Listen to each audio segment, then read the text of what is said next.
Assalamualaikum. Waalaikumsalam. Selamat pagi anak-anak. Pagi. Apa kabar semuanya? Baik. Semangat belajar? Semangat. Kalau ketemu ibu berarti belajar apa? Sejarah. Baik, belajar sejarah ya. Kita belajar salam sejarah biar semangat. Oke, kalau ibu bilang Viva Historica, kalian bilang Viva sambil diangkat tangan. Siap ya? Viva Historica. Viva. Viva Historica. Viva. Oke, terima kasih teman-teman. Berikutnya, sebelum kita belajar, kita biasakan untuk membaca doa dulu biar pertemuan kita diberkati. Baik, Ibu undang ketua kelasnya untuk membaca doa, silakan. Oke. Sebelum kita mulai pelajaran hari ini, alangkah baiknya kita berdoa. Berdoa menurut agama dan kepercayaan masing-masing. Berdoa dalam hati dimulai.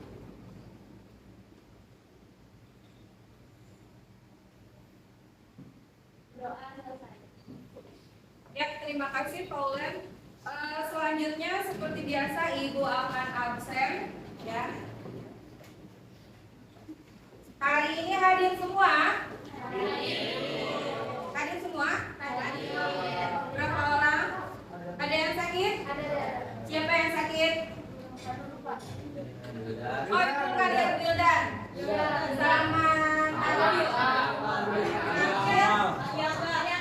Nabil, Ari Angga sama Wildan. Sakit semua?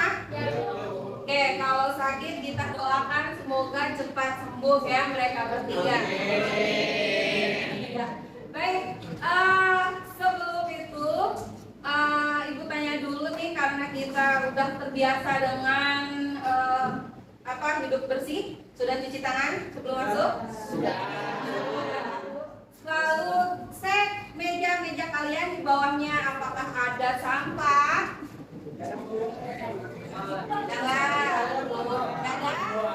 Udah bersih, udah bersih. Sekarang berdiri semuanya. Ibu pengen lihat kerapiannya. Tadi bajunya tidak dimasukkan. Tadi masukkan dulu bajunya, Sa. Stop dicek yang belum rapi bajunya silakan dirapikan. Yang sudah rapi boleh duduk kembali. Tadi boleh di luar dirapikannya. Ya. Baik, berarti kondisi kita dari kerapian sudah beres. Sekarang kita lihat dulu ke layar, ya. Di sana ada tulisan Welcome to History Class Sejarah Indonesia kelas 11 semester 2. Kita udah menjak ke semester 2 ya. Nah, kemarin sebelum kita belajar Ibu sempat membagikan link e-book. Ya, sudah dibaca belum di grup WA? Sudah dibaca? Nah, baik. Kalau ada yang miss di WA-nya nggak nyimak, boleh kalian scan barcode di situ. Ya, kalau di WA-nya lewat-lewat ketumpuk-tumpuk, ya silakan di scan dulu barcode e-booknya. Ya. Salam. Tok, silakan duduk. Bisa? Scan?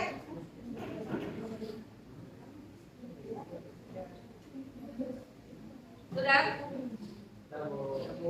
Ya, boleh.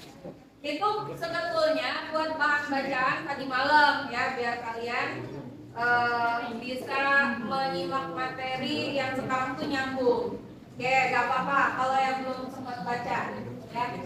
Kita simak dulu. Nih, tahu nggak orang ini siapa? Bolot. Ya, Pak Haji Bolot biasanya dia berperan sebagai Pak RT. Ya, Pak RT Bolot ya. Terkenal dengan perannya yang legend, dia sebagai Pak RT, RT-nya RT Bolot. Nah, tapi bukan Pak Bolotnya yang akan kita bahas, tapi RT. Di lingkungan tempat tinggal kalian ada RT? Ada. Tahu kepanjangan RT? Apa tuh? Rukun tetangga. Buat apa sih RT? Buat apa ada RT di lingkungan? Mengatur lalu lintas? Bukan. Mengatur? Oke, mengatur kerukunan tetangga-tetangga biar nggak pada panas ya. Terus ada yang mau bikin KTP ke Pak RT, ada yang mau bikin kakak ke Pak RT. Oke. Nah, ternyata RT ini adalah akarnya itu ada dari zaman penjajahan Jepang. Pernah dengar? Ya, jadi RT itu adalah akarnya bermula dari penjajahan Jepang. Ya, boleh dikatakan RT yang ada di Indonesia ini adalah warisan dari Jepang. Ya, peninggalan Jepang. Dulu waktu zaman bahasa Jepangnya itu namanya Tonari Bumi. Ya, di Jepang juga ada istilah RT ini atau sistem RT ini di negara Jepang juga digunakan untuk apa sih? Untuk mengatur dan mengawasi penduduk. Begitu pula di Indonesia diterapkan oleh Jepang ya untuk lebih gampang mengawasi rakyat Indonesia. Oke, selain RT, nah selain RT apa aja peninggalan Jepang yang masih ada saat ini? Ada yang tahu nggak? Gua Jepang. Ada lagi selain gua Jepang? Nanti kereta naon? Kereta api buatan Jepang itu maksudnya. Gua Jepang boleh masuk. Gua Jepang adalah mungkin salah satu peninggalan penjajahan Jepang. Kira-kira ada yang tahu nggak gua Jepang itu dibuat oleh Jepang untuk apa gunanya? Ya, dulu satu untuk persembunyian mereka dalam taktik perang. Kemudian itu apa lagi? Oke, buat rapat-rapat boleh ya di bawah tanah biar aman. Terus biasanya digunakan untuk pengasihan. Nah, ada rakyat yang apa istilahnya melawan. Jadi biasanya diasingkan atau dipenjara di gua. Ya, itu zaman dulu. Yang warisan itu masih ada sampai sekarang. Ada yang tahu di mana gua Jepang? Di Karawang ada nggak? Udah ada. Yang kalian tahu di mana gua Jepang? Daerah Subang, Bandung. Oke, yang terkenal ada di Dago Pakar ya, yang daerah Bandung. Oke, lanjut. Nah, dari tadi kita ngomongin Jepang. Kenapa sih Ibu nanya Jepang mulu? Ya karena materi yang akan Ibu sampaikan hari ini adalah tentang pendudukan Jepang di Indonesia. Terfokus pada submateri masuknya Jepang di Indonesia. Apa ya manfaat mempelajari materi ini? Kita lihat. Nah, manfaat yang akan kita dapatkan ketika kita mempelajari materi Jepang ini, masuknya Jepang. Yang pertama, selain kita mendapatkan pemahaman tentang berbagai perubahan seperti dalam tata cara pemerintahan, kemiliteran, juga kita akan mendapatkan pelajaran tentang nilai-nilai keuletan, kerja keras dari para pejuang. Ya, kemudian ada nilai pengorbanan dan juga keteguhan untuk mempertahankan kebenaran dan hak asasi manusia. Ini kira-kira manfaat yang akan kita dapatkan ya dari pembelajaran hari ini. Oke, sudah siap belajar? Ya. Kalau sudah siap belajar, kita tes dulu kesiapan biar tambah siap ya Ibu. Ada ice breaking dulu. Kalau Ibu bilang 1, kamu bilang Indonesia. Kalau Ibu bilang 2, kamu bilang Jepang. Kalau kebalikannya, Ibu bilang Indonesia berarti 1, Jepang 2. Siap? Siap. Fokus. 1 Indonesia. 2 Jepang. 1 Indonesia. 2 Jepang. 1 Indonesia. Indonesia. 1 Jepang. 2 Indonesia. 1 Jepang. 2 Jepang. 2. Ya, terima kasih, tepuk tangan dulu. Ya, kelihatannya sudah semangat. Kalau sudah semangat, Ibu ingin berpesan tetap semangat sampai akhir pelajaran dan tetap disiplin dan bertanggung jawab. Oke, lanjut. Ya. supaya bisa terarah nih, tujuan pembelajaran kita hari ini tuh apa sih? Boleh Ibu minta tolong karena Ibu capek nih ngomong mulu ya. Siapa yang mau bacain tujuan pembelajaran kita hari ini? Yang suaranya power. Fikri, boleh Fik. Berdiri Fik. Ya, baca. Setelah mempelajari materi ini, kalian diharapkan mampu menganalisis secara kritis sifat pendudukan Jepang di Indonesia bersama dengan teman-teman melalui diskusi dan kolaborasi yang maksimal. Kalian mampu menyajikan hasil diskusi dalam bentuk cerita sejarah yang dikonversi dalam bentuk peta konsep. Oke, terima kasih Fikri. Sudah kebayang tujuannya? Ya, sudah kebayang. Jadi yang akan kita lakukan hari ini adalah setelah belajar, kamu harus bisa menganalisis sifat pendudukan Jepang di Indonesia. Lalu hari ini kamu akan berdiskusi dan berkolaborasi dengan teman dalam menyajikan hasil diskusi. Hasil diskusinya apa? Ya, rangkuman dari cerita sejarah tentang masuknya Jepang ke Indonesia dan sifat pendudukan Jepang di Indonesia. Lalu kamu konversi, simpulkan dalam bentuk peta konsep. Apa dan bagaimananya nanti ya kita sambil jalan. Sekarang kita saksikan dulu video ini. Saksikan videonya karena nanti ada pertanyaan.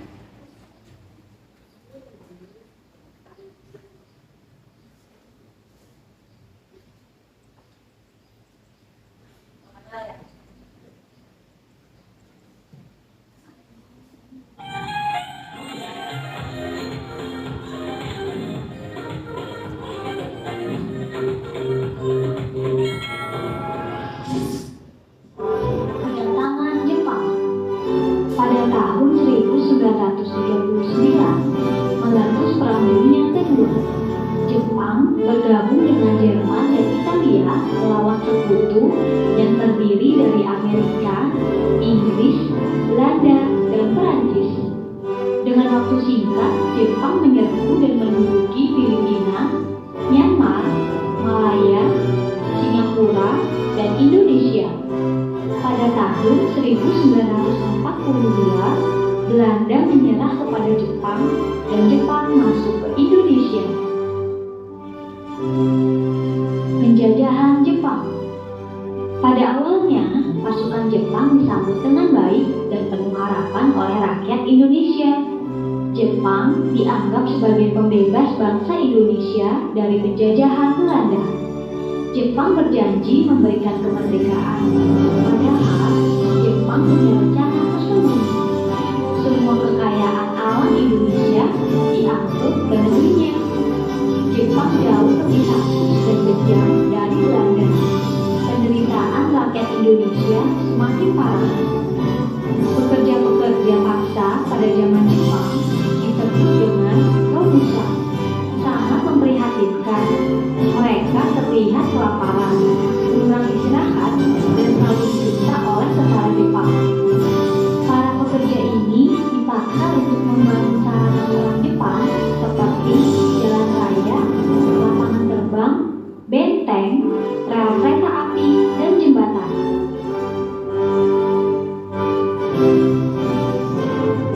Perjuangan melawan penjajahan Jepang. Perjuangan melawan Jepang sudah dilakukan secara nasional, tidak per daerah seperti yang terjadi sebelumnya saat melawan Belanda. Perjuangan melawan penjajahan Jepang dilakukan secara kooperatif dan non-kooperatif. Perjuangan secara kooperatif dilakukan dengan bekerja sama dengan Jepang. Berikut adalah tokoh perjuangan yang berjuang secara kooperatif. Insinyur Soekarno, Dr. Andes Muhammad Hatta, Ki Hajar Dewantara, Kiai Haji Mas Mansur. Perjuangan secara non-kooperatif dilakukan tanpa bekerja sama dengan Jepang. Berikut adalah beberapa tokoh perjuangan non-kooperatif. Oke,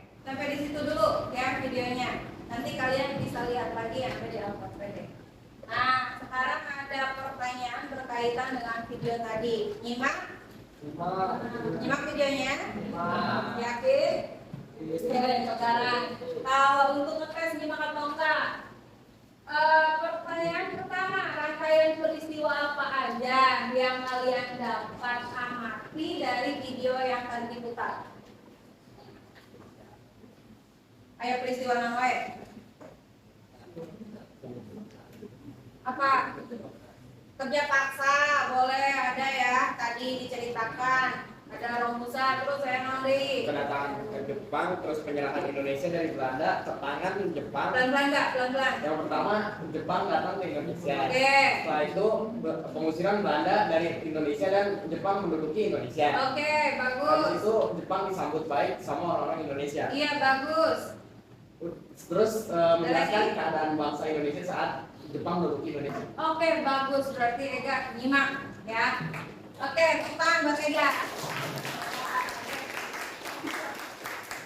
Oke, di video tadi diceritain awal kedatangan Jepang gimana, kemudian sambutan rakyatnya gimana, dan bagaimana keadaan Indonesia ketika dijajah Jepang dengan adanya Romusa tadi yang disebutkan oleh Alif ya. Terus pertanyaan yang kedua ada bagaimana sambutan rakyat Indonesia atas kedatangan Jepang? Bagaimana sambutannya? Nyimak gak? Sambutan rakyat Indonesia ketika Jepang datang. Senang. Oke, senang, bahagia. Mereka menyambut baik. Ya, orang Indonesia menyambut baik karena apa? Karena Jepang dianggap sebagai pembebas Indonesia dan penjajahan. Karena Jepang dianggap sebagai pembebas bangsa Indonesia dari penjajahan. Memang dijajah siapa? Bagus ya. Oke, artinya videonya benar-benar kalian simak tadi ya. Lanjut. Nah, sebelum ke diskusi, dengarkan dulu penjelasan Ibu sebentar ya untuk berliterasi. Jadi pemahaman kalian biar sama dulu. Oke, Indonesia ini sudah mengalami beberapa kali penjajahan. Ya, waktu semester 1 kita sudah membahas ya penjajahan dari bangsa Portugis, dari bangsa Spanyol, Perancis, Inggris dan Belanda. Kemudian ya memang Belanda yang paling lama menguasai ya berapa tahun? Kurang lebih 3,5 abad. Walaupun teori itu ada yang mengatakan kurang dari 3,5 abad. Ya intinya lama ya oleh Belanda. Ya yang jelas ketika Belanda menjajah Indonesia ini sudah mengalami banyak penderitaan ya. Tapi hingga kemudian Jepang datang. Ya, Jepang datang disambutlah oleh orang Indonesia yang dianggap Jepang ini karena mereka melakukan propaganda ya untuk mendekati rakyat Indonesia menyatakan bahwa Jepang itu saudara tua loh ya, saudara tuanya Indonesia dan kita akan ngebebasin Indonesia dari penjajahan Belanda. Makanya orang Indonesia senang ketika orang Jepang datang. Nah, penjajahan di penjajahan Jepang di Indonesia itu tidak lama ya, waktunya hanya sekitar 3,5 tahun. Dari tahun berapa? Dari tahun 1942 sampai 1945 ya, kurang lebih 3,5 tahun. Nah, penjajahan Jepang itu berlangsung dalam konteks perang Asia Timur Raya yang merupakan dari bagian Perang Dunia Kedua. Makanya karena ini dalam suasana perang, para ahli sebagian menyebutnya bukan penjajahan tapi pendudukan karena dalam waktu yang singkat dan dalam konteks suasana perang. Ya. Tetapi walaupun para ahli sebagian menyebutnya pendudukan, ya tetap saja Jepang ini bisa kita katakan penjajahan karena sifatnya yang eksploitatif. Apa sih eksploitatif? Nah, memanfaatkan dengan berlebihan itu namanya eksploitatif.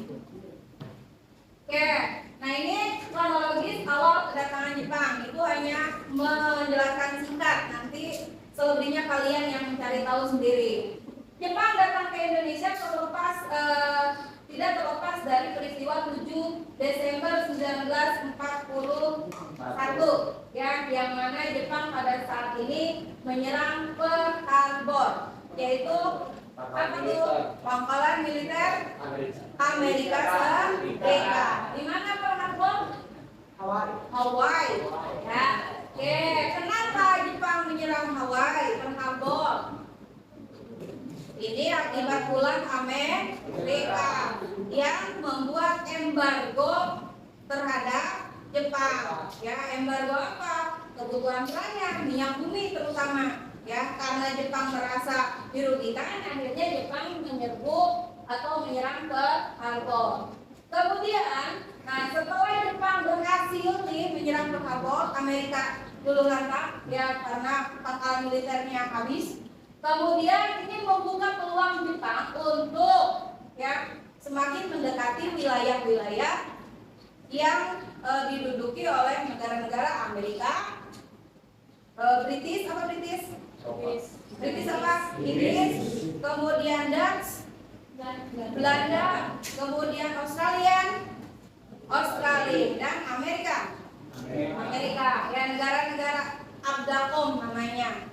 Jadi negara Abdakom ini mengembargo kebutuhan perang Jepang. Kemudian Jepang balas dendamnya adalah berupaya untuk menduduki wilayah-wilayah dari jajahan 4 negara yang tadi, termasuk Asia Tenggara, termasuk Indonesia. Nah, pada tanggal 11 Januari 1942, Jepang mendarat di Tarakan. Tahu Tarakan? Mana tuh?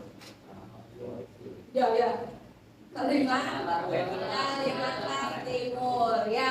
Kok Jepang tidak menyerang Jawa atau Batavia yang merupakan pusat pemerintahan dari kolonial Hindia Belanda? Kenapa kok incernya Tarakan atau Kalimantan nih?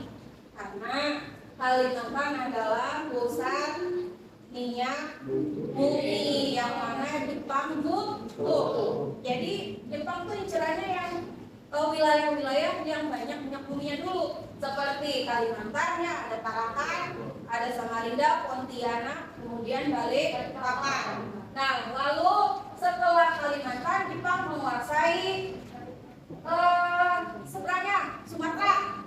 Ya, Sumatera yaitu Palembang. Ya, kemudian setelah Palembang baru Jepang menduduki Pulau Jawa. Yang pertama adalah Pulau Banten, kemudian Eretan dan daerah Ragan, Jawa Timur. Ya.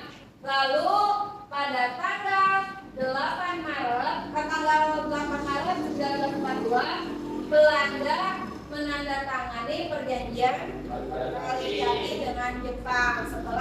Sebelumnya tanggal 5 ini Jepang berhasil menduduki Batavia.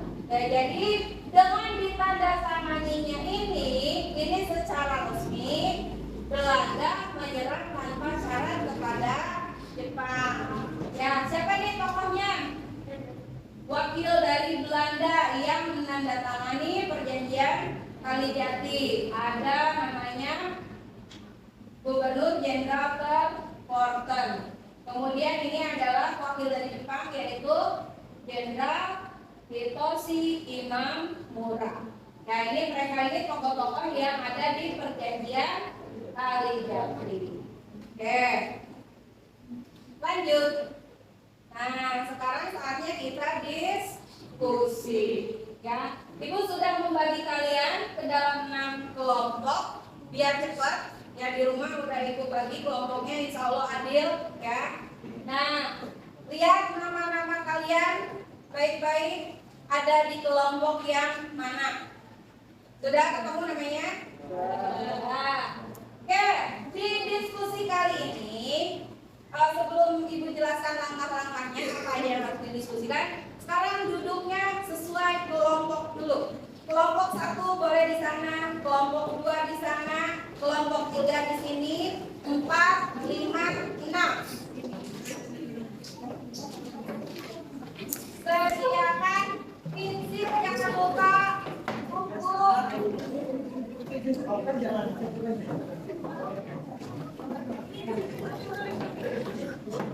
Satu, ada lagi kan? Napi. Pinggir kelompok praktis.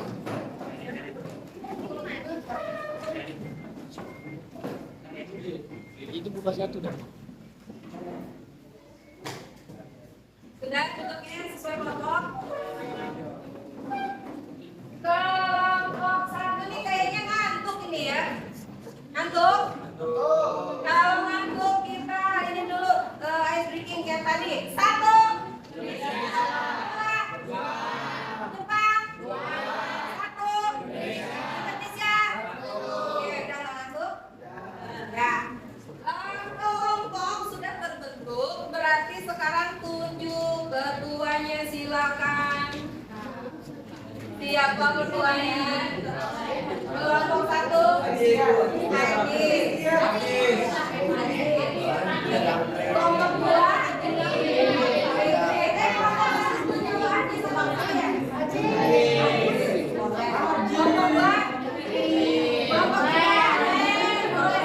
Kelompok empat. Pak, tunjuk-tunjukkan. Ayo. Siapa? Sweet. Di luar. Ayo, Sweet. Kalian duduk sangat buana. Ini pada nggak mau kenapa ya? Kelompok 1, 2, 3, 4, 5. Siapa ketuanya? Enggak. Tujuh enggak. Oke.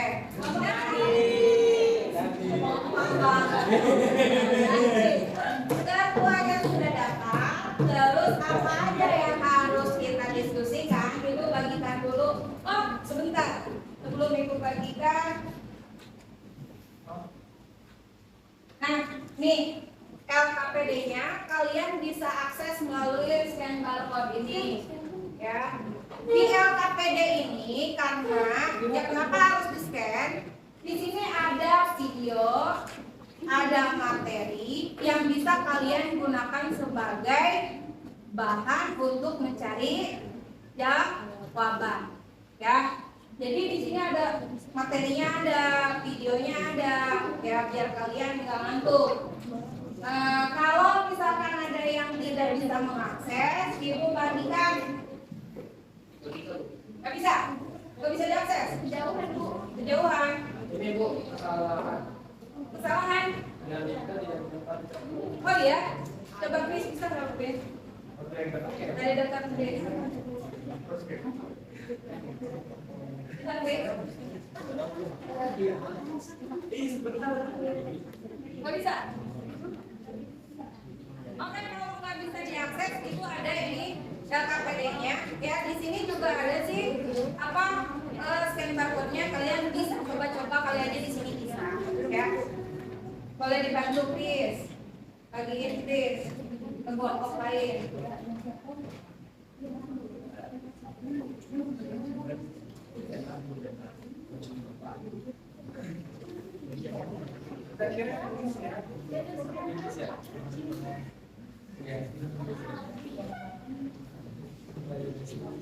Sudah pegang semuanya? Ya, kalau sudah pegang, coba dibuka LKPD-nya. Hati-hati, Chris. Oke, ada berapa pertanyaan di situ? Ada 3. Ada 3 ya? Karena ibu lupa satu lagi tidak ditulis di situ. Kalian boleh yang ibu lupa tambahkan di LKPD nomor 1 pertanyaannya. Coba dibaca dulu Len, apa Len? Ya. Yang pertama, bagaimana proses awal penduduk Jepang di Indonesia? Lalu yang kedua, bagaimana kebijakan-kebijakan yang diterapkan Jepang selama menduduki Indonesia? Oke, jadi kalian tugasnya adalah disuruh menganalisis. 1, bagaimana awal proses pendudukan Jepang di Indonesia. Yang kedua adalah kalian disuruh menganalisis tentang kebijakan-kebijakan pendudukan Jepang di Indonesia. Itu kurang 1. Ditambah di nomor 1, boleh ditulis ya, ditandai. Nomor 1, bagaimana sifat pendudukan Jepang di Indonesia. Tulis sebagai nomor 1 biar kalian tidak lupa. Bagaimana sifat pendudukan Jepang di Indonesia? Ya, jadi pertanyaannya ada 3. Ya, tulis aja di situ DLKPD. Iya, di sini aja di sini. Ini boleh. Tapi nomornya nomor 1, berarti yang ini nomor 2. Iya, yang nomor 2 jadi nomor 3. Yang nomor 1-nya yang di papan tulis, yang nomor 1 DLKPD jadi nomor 2. Yang nomor 2 jadi nomor 3. Ya, ngerti? Oke. Lalu di sebelah halaman selanjutnya ada lagi tugasmu. Apa tuh? Mengevaluasi bagaimana dampak penjajahan Jepang di Indonesia dan relevansinya di kehidupan masa kini. Iya, bagaimana dampak pendudukan Jepang di Indonesia dan relevansinya dengan kehidupan di masa kini. Ngerti nggak maksud kalimat itu? Evaluasi dampak penjajahan Jepang dan relevansinya dengan kehidupan saat ini itu seperti apa ya? Oke, yang pertanyaan tadi ya, Sani mungkin mewakili. Mengevaluasi dampak itu seperti apa sih Bu? Kalian berarti mencari ya dampak penjajahan Jepang itu di Indonesia seperti apa dalam bidang misalnya dalam bidang ekonomi seperti apa, dalam bidang politik seperti apa, dalam bidang sosial budaya seperti apa. Nanti dikaitkan dengan kehidupan sekarang, apakah masih ada manfaatnya di kehidupan sekarang dari dampak pendudukan Jepang teh. Itu ngerti? Ngerti enggak? Kalau belum ngerti boleh nanya lagi.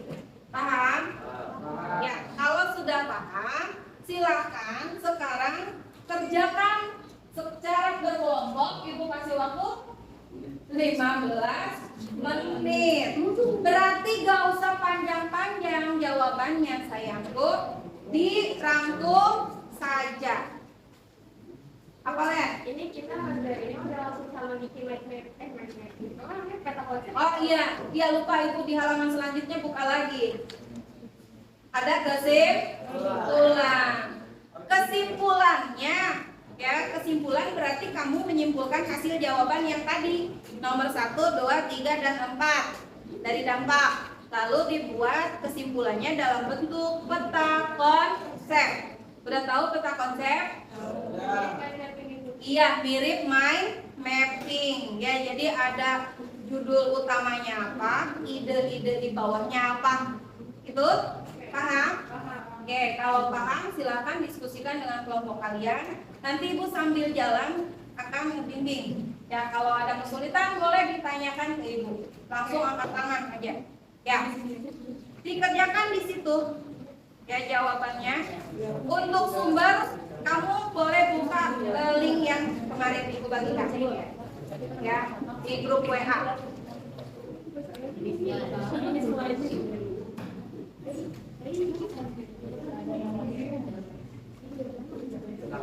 Boleh baca yang link kemarin.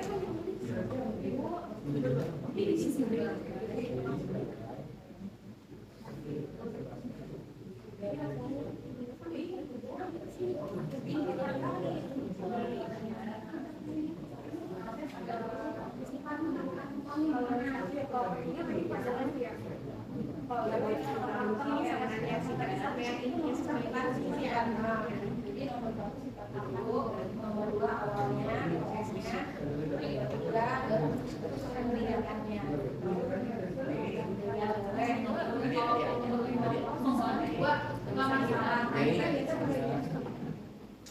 Oh iya, kalau selesai nanti dipresentasikan. Nanti kalau ada kekurangan dari kelompok yang lain bisa menambahkan. Ya, jangan takut. Salah. Ya. Buat peta konsepnya itu di belakang bisa nggak cukup ini sininya gitu Iya, boleh. Ya, tadi Paula nanya dibikin kotak konsepnya di mana Bu? Boleh di belakang ini ya. Oke, boleh diwarnain biar bagus. Ada kesulitan.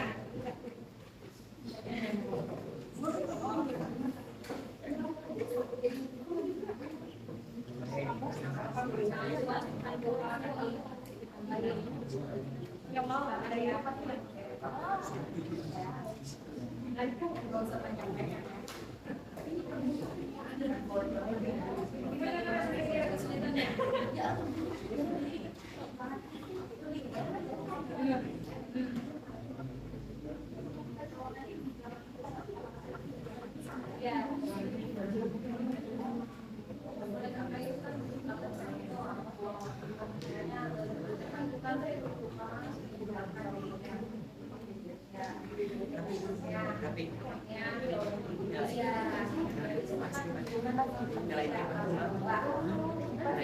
Nanti masuk ke sini suara kita. Iya, biar nanti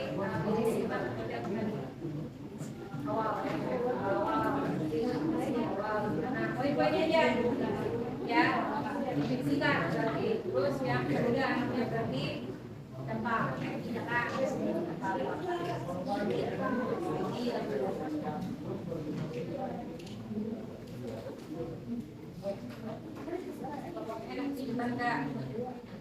enggak. Sok diskusi, jangan main HP sendiri. Ngobrol.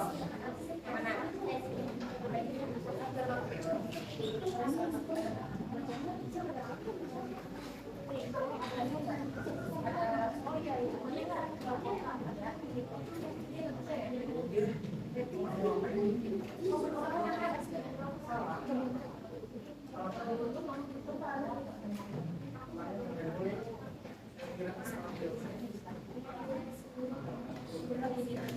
Atau enggak, kirim bahan aja nanti WA.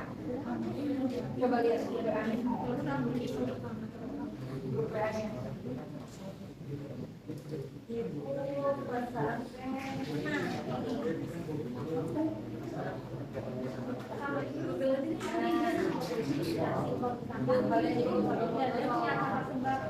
Dan itu dimasukin ke keluar dari sini. Karena akhirnya belajar masalah puasa itu kurang. Ya.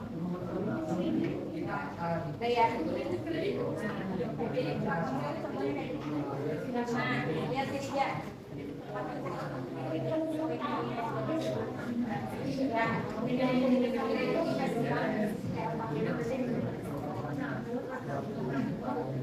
Ingat waktunya 15 menit.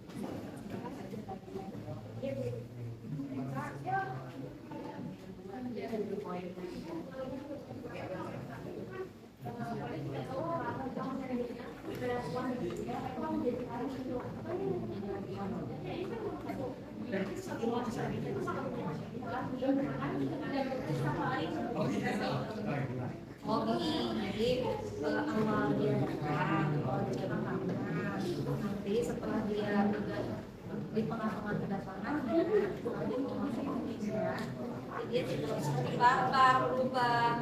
Tadi contohnya tidak menghargai orang tua, ada eksploitasi tenaga kerja, itu maksudnya dibagi dua berarti. Dia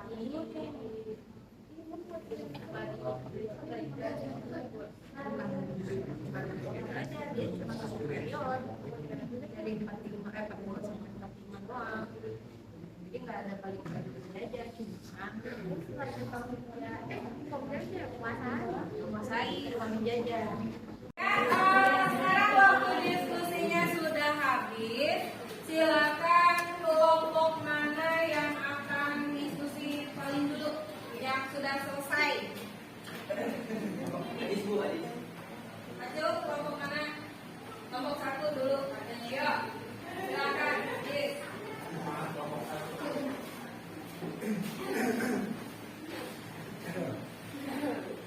Assalamualaikum warahmatullahi wabarakatuh. Saya Aziz dari kelompok 1 akan mempresentasikan hasil pertanyaan dari setelah kalian membaca materi dan menyimak video pada lini samping, analisislah bagaimana sifat pendudukan Jepang di Indonesia. Jawabannya 1. Sifat pendudukan Jepang di Indonesia bersifat militeristik atau pemerintahan militer. Yang kedua, bagaimana proses awal penduduk Jepang di Indonesia? Jawabannya, awal kedatangan Jepang ke Indonesia berawal dari keinginan mereka untuk mendirikan persemakmuran Asia Timur Raya. Keinginan ini ditunjukkan melalui serangan Jepang ke pangkalan militer Amerika Serikat di Pearl Harbor, Kepulauan Hawaii pada 8 Desember 1941. Jepang bertujuan untuk menaklukkan Asia Afrika. Yang ketiga, bagaimana kebijakan yang diterapkan Jepang selama menduduki Indonesia. Dalam menduduki Indonesia, Jepang memiliki 2 prioritas dalam menerapkan kebijakan-kebijakannya, yaitu menghapus pengaruh kolonial Barat di kalangan Indonesia, memobilitas rakyat Indonesia untuk membantu Jepang memenangkan perang Asia Timur Raya. Terus, silakan kalian mengevaluasi bagaimana dampak penjajahan Jepang di Indonesia dan relevansinya di kehidupan masyarakat ini. Di sini ada 2 dampak, yaitu positif dan negatif. Dampak positifnya yaitu diperbolehkannya penggunaan bahasa Indonesia sebagai bahasa komunikasi. Propaganda Jepang yang mendukung gerakan anti Belanda secara tidak langsung menumbuhkan semangat nasionalisme rakyat Indonesia. Dan dampak negatifnya yaitu kebijakan Romusa, eksploitasi besar-besaran yang menyebabkan rakyat Indonesia sengsara. Ada yang mau ditanya? Silakan kelompok lain menanggapi, bertanya, mengkritik atau mengasih saran boleh. Ada yang ingin ditanyakan dulu? Ya, Fikri. Katakan dulu. Ini adalah Yang keras jadi kemudian biar yang lain. Kalau menjelaskan tentang negatif dan positifnya kan ini kan ada pertanyaan yang belum terjawab, yaitu relevansinya di kehidupan masyarakat itu apa? Mungkin dari dampak positifnya kan diperbolehkannya penggunaan bahasa Indonesia. Nah, jadi kalau misalnya ke masa ini, jadi kita itu bisa berbahasa Indonesia karena Jepang. Jadi kayak kita tuh kalau misalnya tidak diizinkan ya sama Jepang, pasti kita nggak bakal menggunakan bahasa kayak gini gitu kan, ngerti nggak? Ya, oke baik. Jadi jawaban dari Ajis untuk pertanyaan dari Fikri memang akal ya. Jadi kita berandai-andai, seandainya dulu Jepang tidak membebaskan orang Indonesia menerapkan berbahasa Indonesia, mungkin karena waktu zaman Belanda kita kan bahasa wajibnya bahasa Belanda ya, di sekolah-sekolah menggunakan bahasa Belanda. Nah, ketika Jepang datang itu dirubah ya, sistem bahasa yang digunakan itu oleh Jepang wajib menggunakan bahasa Indonesia. Nah, berandai-andai seandainya nggak ada Jepang, mungkin kita sekarang sistemnya bahasa Belanda ya, nggak ada bahasa Indonesia. Oke, ada lagi pertanyaan atau tanggapan atau sanggahan? Silakan dari kelompok yang lain. Mau menanyakan? Enggak. Berarti sudah setuju? Setuju. Boleh. Boleh duduk, Jis. Mungkin itu saja yang bisa saya sampaikan. Assalamualaikum warahmatullahi wabarakatuh. Iya. Waalaikumsalam warahmatullahi wabarakatuh. Kasih tepuk tangan dulu. Yang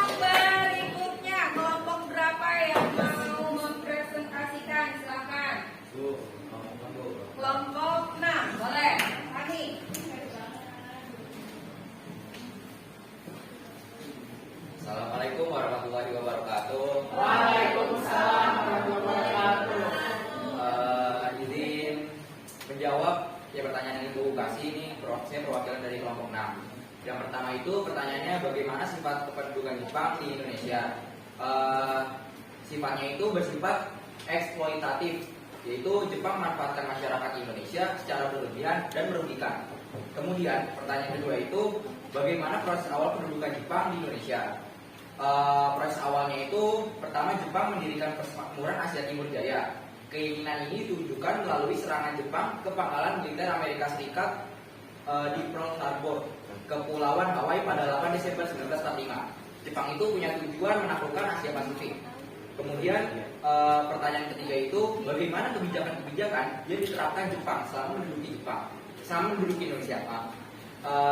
Yang pertama kita itu ngambil 3 kebijakan di bidang politik, sosial budaya dan ekonomi. Terus yang ketiga itu pendidikan. Yang pertama itu di bidang politik, melarang penggunaan bahasa Belanda dan mewajibkan bahasa Jepang. Kemudian ada juga membentuk pemerintahan militer dengan angkatan darat dan angkatan laut. Kemudian dari bidang sosial budaya dan ekonomi itu untuk membiayai perang Pasifik, Jepang mengerahkan semua tenaga kerja di Indonesia. Yang di bidang pendidikannya itu melalui sekolah-sekolah itulah Jepang melakukan indoktrinasi atau pemberian ajaran secara mendalam. Kemudian relevansinya Bu ya. Relevansinya itu masyarakat Jepang yang sedang dalam masa perang menganjurkan rakyat Indonesia untuk berhemat dan menabung. Sehingga sampai sekarang rakyat Indonesia membawa budaya menghemat dan menabung yang dianjurkan pada masa peperangan dahulu. Itu kan tadi dampak positifnya ya. Kalau dampak negatifnya itu terjadi kerja paksa atau rumusan. Ya. Dilempar pertanyaan atau saran pertanyaan. Kurang jelas. Ada yang kurang jelas dari kelompok 6? Ya, silakan bertanya, menyanggah atau mengkritik juga bisa. Ya.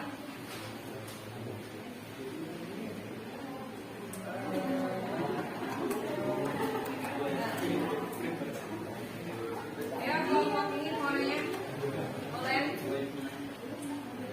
Oh, ada dari kelompok 1 mau bertanya. Ini coba bacain yang nomor 3 dong. Nomor 3. Pertanyaan yang apa? Pertanyaan yang bagaimana kebijakan. Oh, kebijakannya. Kebijakannya itu tadi di bidang politik, sosial budaya dan ekonomi sama pendidikan. Di ini nanti. Itu doang. Iya, itu enggak tadi kan udah dijelasin di bidang politik itu yang membentuk pemerintahan militer dengan angkatan darat dan laut. Terus kemudian kalau yang di bidang sosial budaya dan ekonomi itu untuk membiayai perang Pasifik, Jepang mengerahkan semua tenaga kerja di Indonesia. Nah, yang politik. Apa sih fungsi Jepang melatih Indonesia untuk menjadi perang militer? Jadi kenapa apa sih fungsi si Jepang ini melatih si Indonesia untuk menjadi militer? Oh, jadi ini kenapa orang Jepang ini mendidik rakyat Indonesia di bidang kemiliteran? Tujuannya untuk apa? Gitu mungkin Ya, ya. Mungkin itu bisa membantu pertahanan dari Jepang itu sendiri karena kerja Pak. Terus. Slow. Gimana, Chris? Mungkin itu bisa bantu ininya ya Jepangnya sendiri buat perkuat militernya atau enggak mungkin belajar ibu. Ada yang mau ngasih tambahan? Jawaban Sani udah tepat sebetulnya, ada tapi kurang lengkap. Karena buat membantu Jepang pada saat itu terjadi perang dunia kedua. Iya, tepat sekali dia.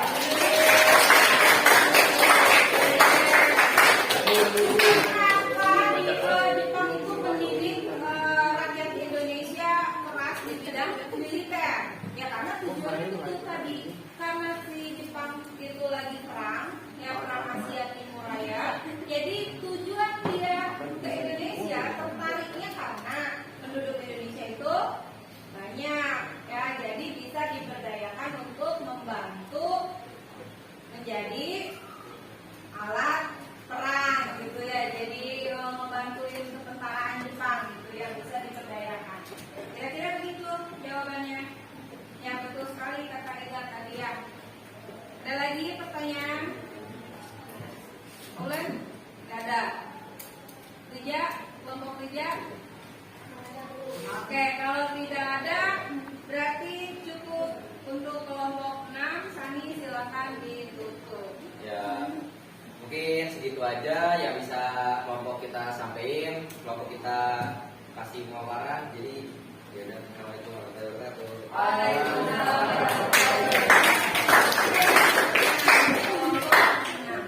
Kelompok berikutnya yang akan presentasi di antara kelompok 2, tiga dulu katanya. Ya, 3 dulu.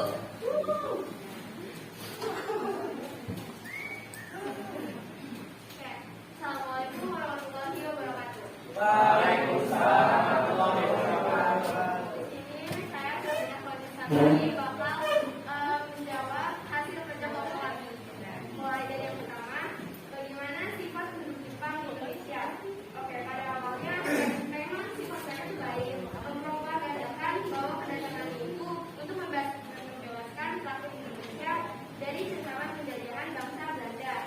Namun setelah mereka berhasil menguasai Indonesia, mereka menunjukkan sifat aslinya, mulai dari mengeksploitasi tenaga kerja hingga tidak menghormati perempuan. Lalu untuk soal berikutnya, bagaimana proses awal pendudukan Jepang di Indonesia? Di sini kita melaporkan beberapa tanggal di mana mereka tuh berhasil menguasai daerah-daerah di Indonesia. Mulai dari tanggal 8 Desember mereka menyerang Pearl Harbor. Lalu tanggal 11 Januari 1942 Jepang mendarat di Tarakan. Jepang berhasil menguasai Balikpapan, Pontianak, Samarinda, Banjarmasin, dan Ambon dengan waktu yang berbeda. Lalu terakhir pada tanggal 8 Maret 1942 Belanda menyatakan menyerah tanpa syarat pada Jepang. Akhirnya Belanda yang diwakili oleh Letnan Jenderal Terwarten dan Jepang diwakili oleh Letnan Jenderal Imamura. Oke, untuk soal ketiga, bagaimana kebijakan-kebijakan yang diterapkan Jepang selama menduduki Indonesia? Di sini kita menjawab tentang 3 bidang. Pertama bidang ekonomi, bidang pendidikan, dan juga di bidang kebijakan militer. Untuk ekonomi sendiri, Jepang menerapkan konsep ekonomi perang, artinya semua kekuatan ekonomi di Indonesia digali untuk menopang kegiatan perang Jepang. Lalu yang kedua ada pendidikan. Masa Jepang lebih memfokuskan pada kebutuhan perang, sehingga pendidikan saat itu sangat kolosal. Dan yang ketiga, Jepang mengeluarkan kebijakan di bidang militer dengan membentuk badan-badan militer seperti EIKO, PETA, Tsushinkai, dan Ujinkai. Lalu yang terakhir di sini kita diminta untuk mengevaluasi bagaimana dampak penjajahan Jepang di Indonesia dan relevansinya di kehidupan masa kini. Di sini ada dampak positif dan dampak negatif. Untuk dampak positifnya kita bisa lihat 2, yaitu pertama Jepang mendukung gerakan anti Belanda yang membakar semangat nasionalisme bangsa Indonesia. Lalu yang kedua, Jepang membolehkan bahasa Indonesia sebagai bangsa komunikasi nasional. Lalu untuk dampak negatif, suara rakyat dibungkam, dibatasi sehingga tidak ada yang berani mengungkapkan keberatan Jepang. Dan yang terakhir, Jepang menyebabkan rakyat menderita kelaparan karena perampasan hasil bumi dan sumber pakan rakyat. Mungkin dari itu aja jawaban dari Pak Pak. Ya, kelompok 2 silakan. Maksudnya dengan suara dibungkam itu apa? Suara dibungkam dalam hal Yang relevansi yang dapat yang mana yang bisa diulang apa kalimat? Suara rakyat dibungkam ya itu. Oke. mungkin di situ kayak rakyat Indonesia tuh misalkan kita mengeluarkan pendapat apa di situ kita pernah dengar dan jadi kita kayak kita nggak bisa ngomong nih kalau misalkan Jepang tuh waktu itu tuh termasuk udah menjadi kita untuk berbuat jahat kepada bangsa Indonesia. Namun ketika kita mengeluarkan pendapat ya itu tidak didengar oleh bangsa Jepang. Ya. Gimana? Ya. Ini boleh dikatakan memang di situ ya maksudnya suara rakyat dibuka dalam hal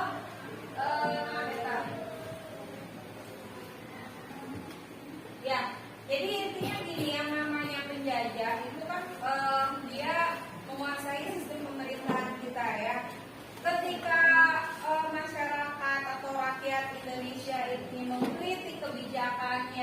kemudian ingin mengungkapkan apa yang dirasakan oleh rakyat itu memang agak dibatasi ya, karena kalau memang dibebaskan ya mereka akan kewalahan menghadapi kritikan-kritikan masyarakat. Lebih baik ya, akan lebih baik jika dibatasi ya, kita tidak diberikan kebebasan. Contoh dalam hal kesenian aja, berkesenian ya, pada saat pendudukan Jepang itu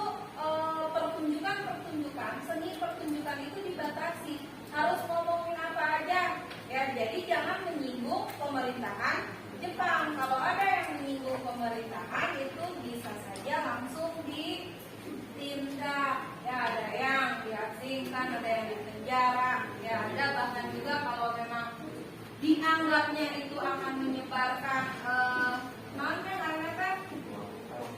menyebarkan rasa nasionalisme kan, dari kritikan itu bisa jadi nanti orang-orang sadar bahwa memang kita itu Indonesia loh gitu ya, kita itu harus punya rasa nasionalisme, harus bersama melawan Jepang gitu. Jadi ada rasa ketakutan ya dari Jepang sendiri, makanya dibatasi, tidak boleh ada orang-orang pers atau grup-grup hiburan tertentu mengkritik pemerintahan Jepang gitu ya.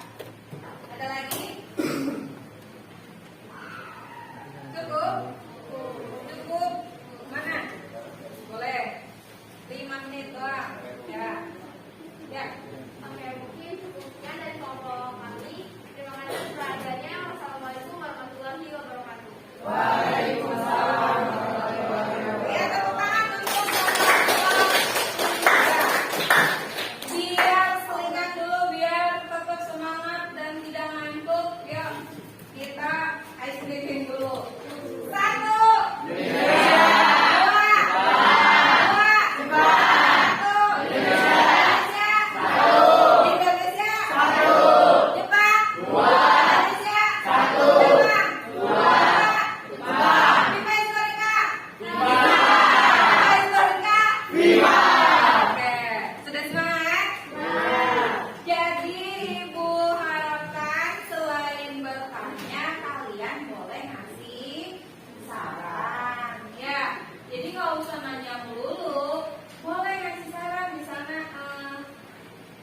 2, 3 misalkan ya, dari kelompok saya pendapatnya tentang kebijakan itu kelompok 3 kurang membahas misalnya ini boleh ya, kayak gitu ya, atau enggak ngasih masukan, oh Konlen tadi penampilannya bagus, cara nyampein diskusinya jelas, kita jadi ngerti, boleh kayak gitu. Siap? Siap kasih saran? Sekarang giliran siapa yang mau tampil? Belum. Antara kelompok 2, 4 sama 5 mau mana dulu? Angga, udah siap? Boleh.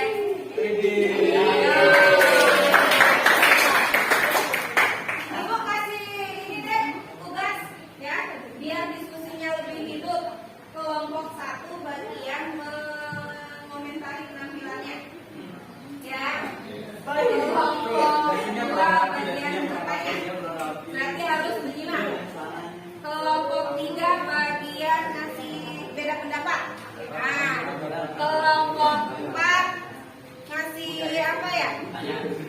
Ngasih pertanyaan, mau pilih mau ngasih pertanyaan atau mau ngasih saran? Pertanyaan.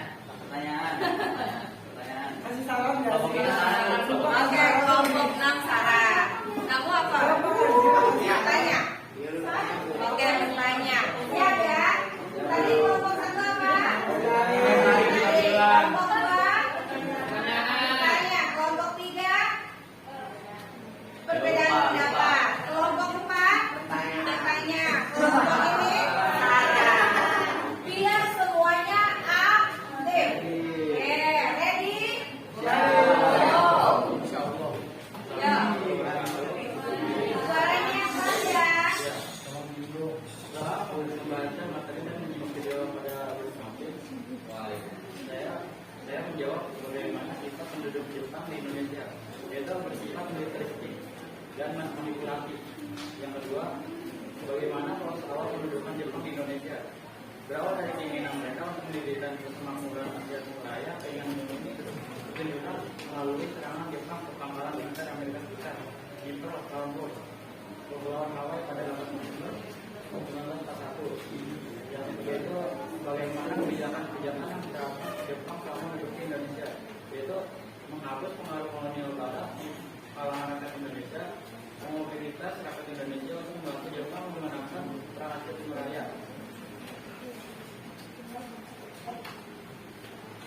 Ada juga dampak penjajahan Jepang di Indonesia. Dampak positifnya dari budaya adalah penerapan kerja bakti sebagai bentuk gotong royong yang masih dilakukan di sana sini. Dampak negatifnya itu menurut Jepang dalam bidang ekonomi terputusnya hubungan antar daerah akibat sufisiensi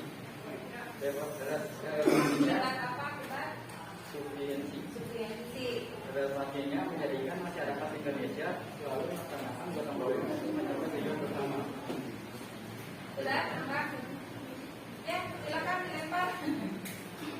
Mungkin komentar dari saya itu dari artikulasi bicaranya kurang jelas dan kurang keras. Harusnya lebih pede lagi, terus bacanya harus lebih keren. Dari penampilan mungkin harus dirapiin lagi ya.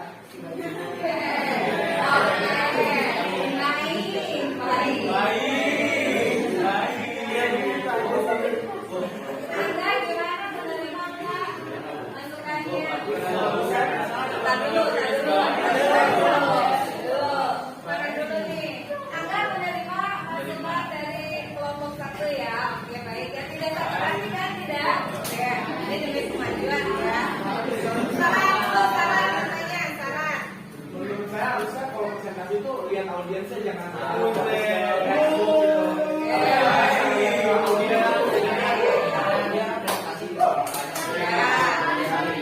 Oke, siap. Baik kan? Baik. Oke, jadi nanti berarti kelompok yang maju tinggal kelompok 2 dan 4. Didengerin caranya ya. Terus pertanyaan ya dulu pertanyaan. Nah, Maksud dari sufisiensi itu apa sih? Tadi kan ada ya, subsidiensi atau subsidiensi apa sih kalimatnya coba enggak? Mana lihat? Dibantu ya kelompok Anda ya. Oh, ini bahasa Inggris ternyata. Bahasa Inggris tulisannya itu SUFFICNG. Ayo, suspensi. Suspensi. Ya, suspensi. Kalau Anda tidak bisa menjawab, mungkin kelompoknya bisa membantu. Apa sayang? Ini kelompoknya gimana sih?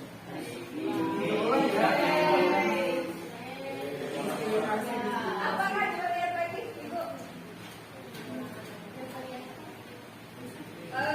Kalimatnya dari bukan ini. Yang mana coba dibaca lagi ya?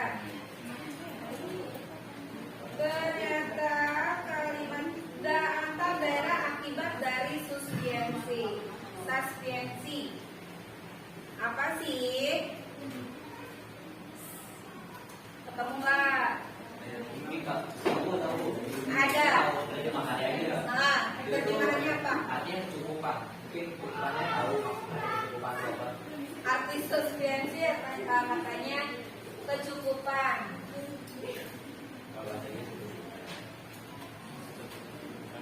Apa sih itu? Dari ekonomi. Jadi ekonomi itu terputusnya hubungan antara daerah pusat suspensi, berarti datang ke kecukupan. Tidak kecukupan. Coba ibu kalimatnya ibu amati betul-betul ya. Jadi dampaknya yang dari kelompok Angga, kebijakan terdapat ini dampak ya, diperbolehkan bahasa Indonesia sebagai bahasa komunikasi. Dampak negatif, pendudukan Jepang dalam bidang ekonomi yaitu terputusnya hubungan antar daerah akibat dari suspensi. Ini yang dimaksud suspensi di sini adalah pembagian daerah kekuasaan. Ya, jadi ekonomi akibat dibagi-bagi daerah kekuasaan ini menjadi kurang tercukupi. Ya, pembagian wilayah kekuasaannya mana aja? Ada 3. Jepang itu membagi wilayah militer Indonesia menjadi 3 wilayah. Ya, untuk apa? Biar lebih gampang mengasih zona-zonanya gitu. Ya, sebetulnya itu niatnya. Jadi di mana aja? Di Jawa, ya, kemudian Sumatera sama Madura. Itu 3 wilayah pembagiannya. Ya, jadi akibat ada keputusan itu pada awalnya memang sistem ekonomi tidak tercukupi. Itu mungkin maksudnya ya. Iya. Ya. Berarti sekarang yang mana yang belum? Kelompok di bagian apa nih? Pertanyaan lagi. Ya. Boleh.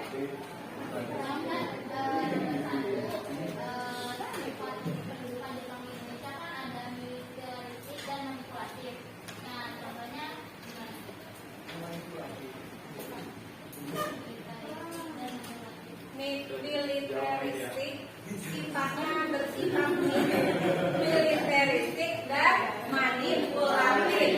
Maksudnya kayak apa gitu ya? Apa maksudnya? Sini kalau mau bantu maju aja.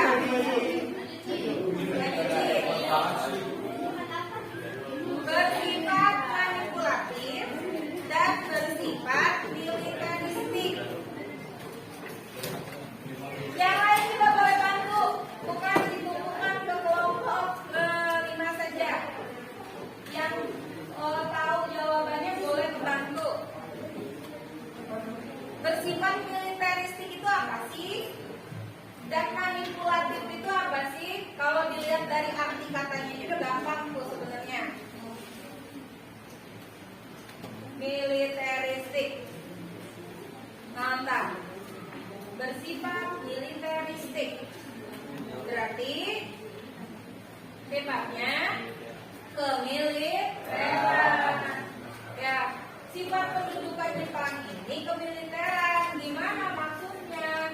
Dari pendidikan aja dibikinnya berbasis militer. Jadi zaman Jepang pendidikan di Indonesia ini tujuannya bukan untuk mencerdaskan rakyat, tapi untuk menopang bidang militer Jepang. Anu sekolah baheulana nya lamun urang ayeuna. Tapi kalau zaman sekarang sekolah kalian disuruh apa? Belajar. Biar hadir. Itu anak rajin berarti. Ya. Kalau kita sekarang tujuan sekolah itu untuk kecerdasan mungkin ya, untuk meraih cita-cita. Tapi jangan sekolah di sekolah dididiknya bukan dengan pemahaman materi, pendalaman materi, tapi dengan pola pikir. Ya, oke. Tugas-tugasnya sama dengan tadi ya. Saran, pertanyaan, saran, perbedaan pendapat. Siap perbedaan pendapat? Oke. Ya, dimulai sih. Assalamualaikum warahmatullahi wabarakatuh. Waalaikumsalam warahmatullahi wabarakatuh. Sebelumnya saya dari kelompok 2 ingin memperkenalkan nama anggotanya. Di sini ada saya sendiri, Sultan Fikri Hakim, dan ada anggota saya Fitri, dan ada Yuresi, Indonesia, Ike, dan Yudan. Nah, ini langsung ke pertanyaan-pertanyaan. Bagaimana proses awal penduduk Jepang di Indonesia? Pendudukan Jepang di Indonesia. Nah, pertama Jepang ke Indonesia berawal dari keinginan mereka mendirikan Persemakmuran Asia Timur Raya. Keinginan ini ditunjukkan melalui serangan Jepang ke pangkalan militer Amerika Serikat. Jepang bertujuan untuk menaklukkan Asia Pasifik. Nah, yang kedua, bagaimana sifat pendudukan Jepang di Indonesia? Yang pertama, Jepang masuk ke Indonesia dengan mencitrakan diri sebagai saudara tua Indonesia yang datang dan akan membantu memerdekakan bangsa kita. Jepang aktif menyebarkan propaganda 3A. Dan pertanyaan yang ketiga, bagaimana kebijakan-kebijakan yang diterapkan Jepang selama menduduki Indonesia? Yang pertama ada bidang politik. Bidang politik ini melarang membubarkan dan melarang aktivitas semua organisasi politik yang bukan dibentuk oleh pemerintah Jepang. Dan yang kedua ada bidang ekonomi. Bidang ekonomi ini merupakan menerapkan kebijakan ekonomi perang guna mendukung gerak maju Jepang dalam perang politik. Kebijakan ini menuntut rakyat Indonesia untuk menyalurkan seluruh sumber daya ekonomi yang dimilikinya. Dan yang ketiga ada bidang sosial. Bidang sosial ini pembagian bidang sosial ini ada Jepang ini membagi kelas masyarakat, etnis Tionghoa, Cina lebih rendah, menurut hukum tetangga, RT tanah bumi, RT yang dibentuk dengan tujuan supaya menggalang dan memobilisasi tenaga yang sangat besar dari kalangan masyarakat. Dan yang keempat ada bidang militer, membentuk organisasi semi militer dan organisasi militer. Yang terakhir ada bidang budaya, antara lainnya pendidikan dasar 6 tahun dan penggunaan bahasa Indonesia. Jadi waktu di Jepang itu bidang budaya itu menghormati bendera Jepang yang bernama Hinomaru dan lagu kebangsaan Kinagayo yang boleh digunakan sejak April 1942 diterapkan harus menggunakan waktu. Dan lanjut ke di sini ada negatif dan positifnya. Nah, dan dampak grafiknya dalam negatif dan positifnya. Yang pertama saya akan menjelaskan negatifnya terlebih dahulu. Itu ada eksploitasi, rumusan, penyebaran intelijen. Dan positifnya diperbolehkan penggunaan bahasa Indonesia sebagai bahasa komunikasi, agenda pelatihan militer dan semi militer. Nah, dalam kasus yang di Indonesia ini, yaitu yang sudah diketahui oleh teman-teman semua, bahwasannya Indonesia masih menjadi bahasa berkomunikasi. Jadi dengan adanya Jepang, kita diizinkan untuk berkomunikasi dalam bahasa Indonesia. Sudah selesai. Baik. Kelompok yang lain pertanyaan dulu. Jelaskan apa itu propaganda 3A. Tadi kalau nggak salah soal nomor 2 nomor 1 itu disebutkan rencana dalam propaganda 3A. Tadi yang jelas itu apa? Ya. Baik.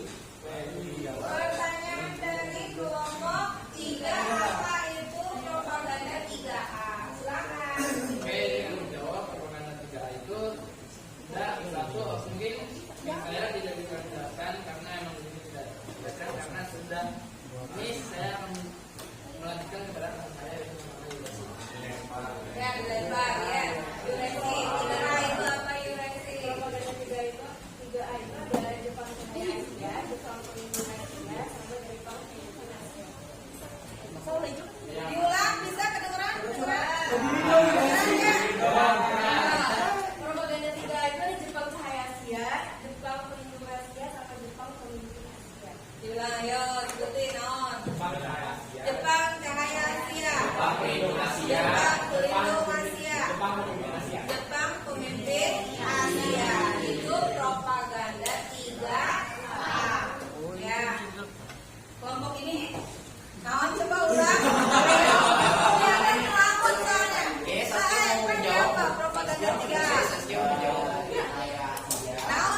Mungkin dari apa sih para presentasi itu jangan terlalu banyak bergerak kecuali tangan. Tadi kan itu kayak Mungkin dia mau jadi Agis.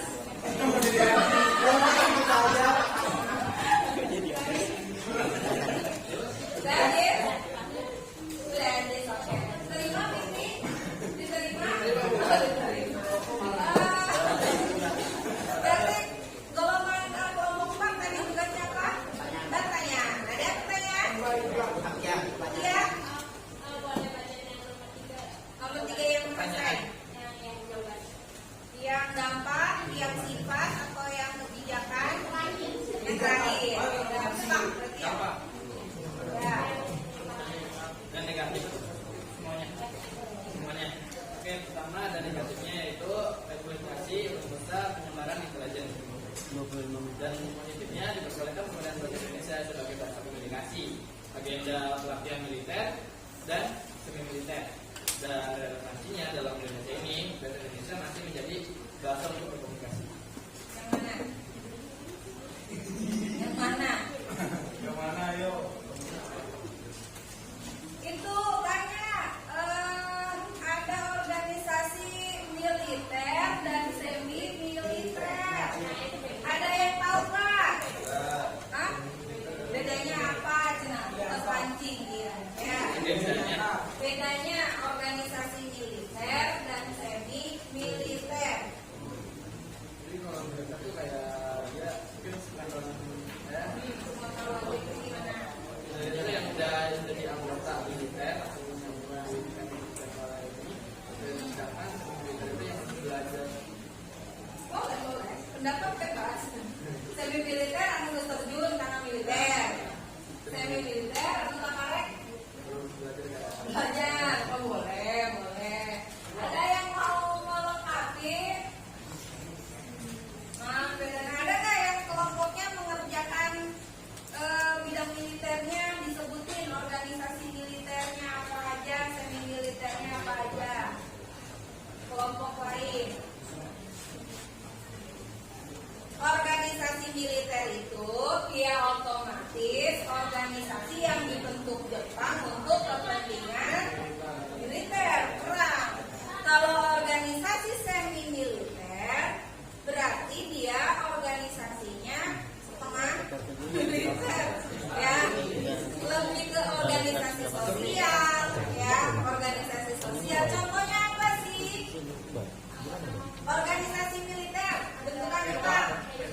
Ada KEIHO, PETA, Seindah kemana?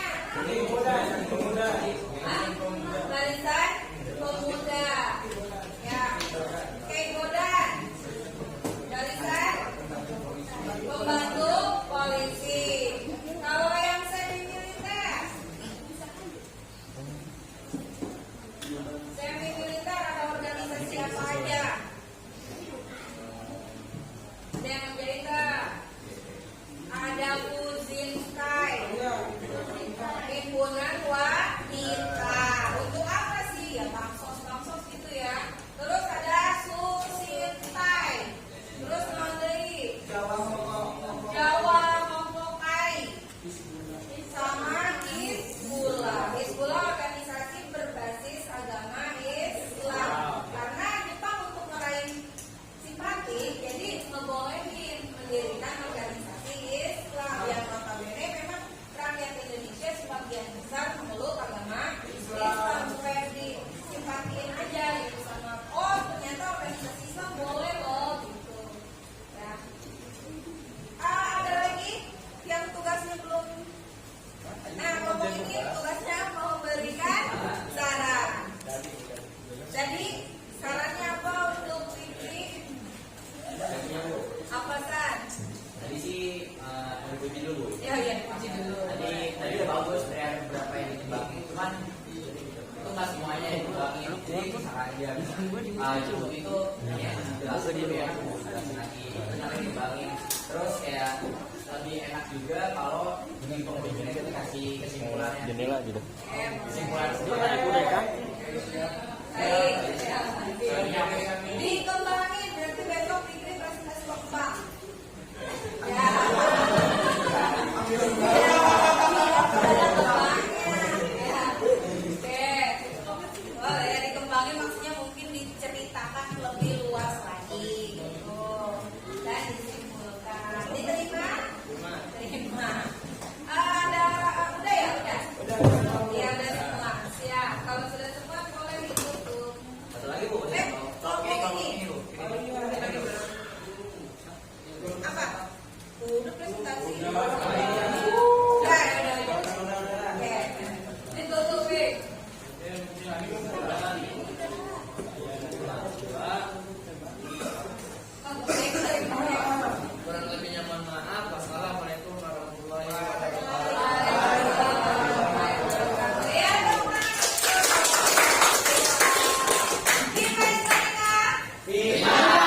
negatif itu ada jam bicara. Oh, buset, dapat yang paling. Kita komentarnya udah banyak nih, Bu. Apa? Kira-kira? Apa ini?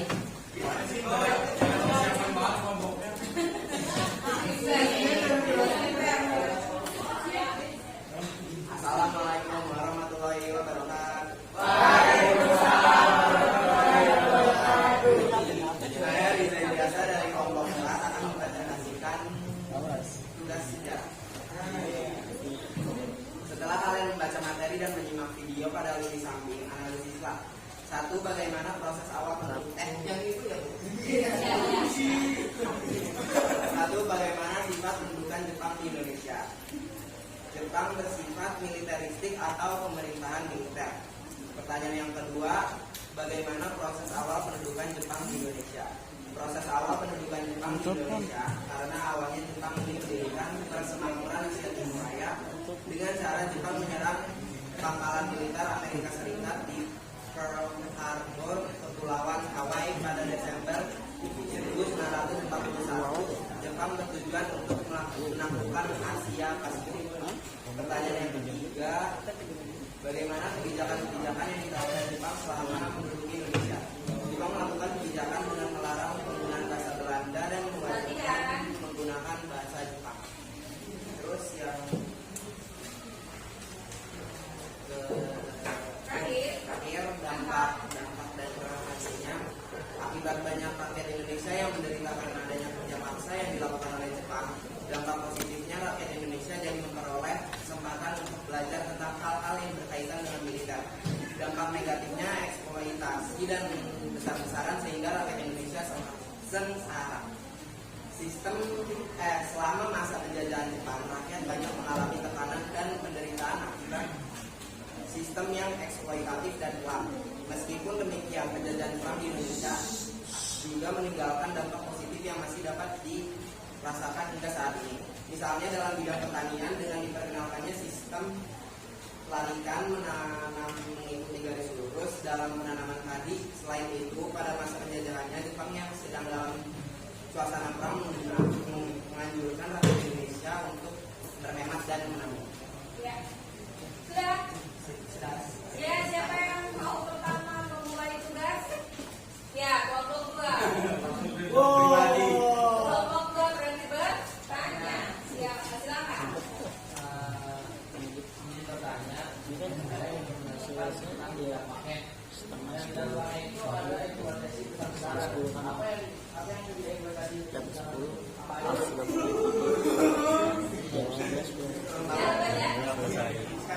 Apa yang dieksploitasi dari Indonesia oleh Jepang secara besar-besaran? Karena Liza mentransfer ke kelompoknya ada Linda, ada Nurul, ada Saskia, ada Feli, ada satu lagi Mila. Arfi. Ayo Fel, apa Fel? Eksploitasi besar-besaran apa yang dieksploitasi dari Indonesia oleh Jepang? Motifnya sama dengan Belanda. Mau dieksploitasinya?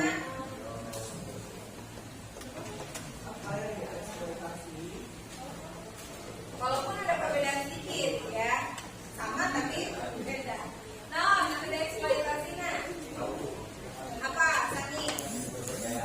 Sumber daya alam. Tertariknya dengan Indonesia itu Jepang karena kita pesona sumber daya alamnya yang melimpah.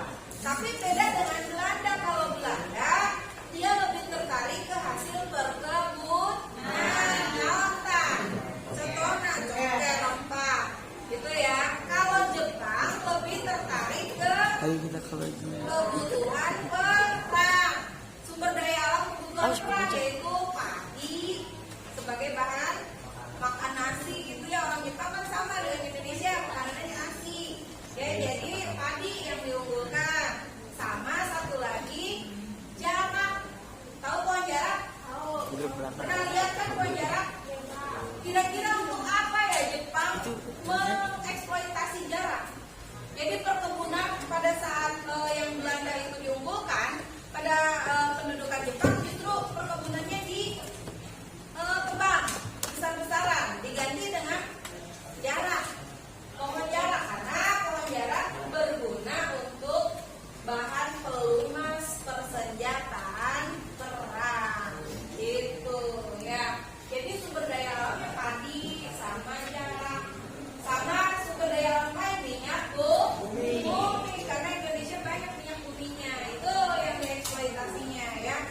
dan relevansinya dengan kehidupan di masa kini.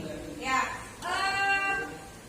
kemudian untuk mengulasnya, ya dari tadi kan sudah bicara panjang lebar, sekarang waktunya kesimpulan. Jadi diulang lagi ingatannya, materi apa yang sudah kalian pelajari hari ini?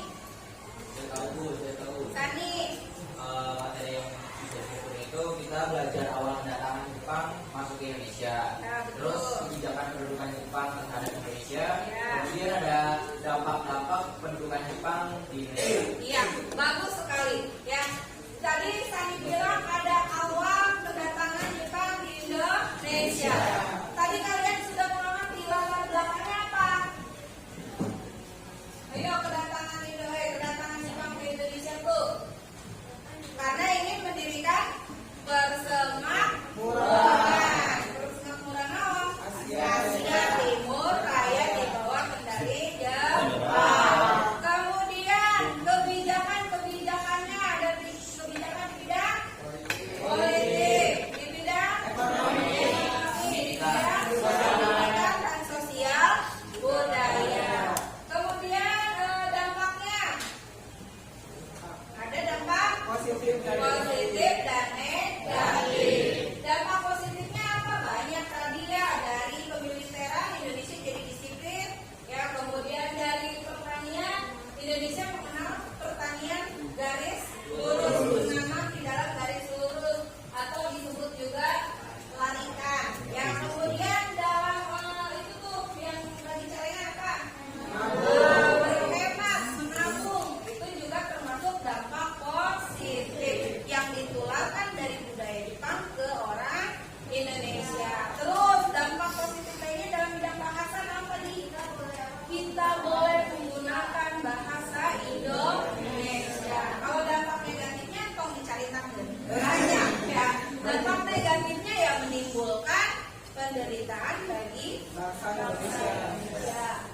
Kemudian sifatnya, nah sifat Jepang itu tadi sifat kedudukannya ada, kalau diamati itu ada pas awal bersifat manis, baik, tapi pas di tengah-tengah sudah menguasai sifatnya, sifat aslinya keluar, mengeksploitasi, intoleransi, tidak menghargai perempuan. Ada juga mengeksploitasi manusia dengan romusa atau kerja paksa, baik ya.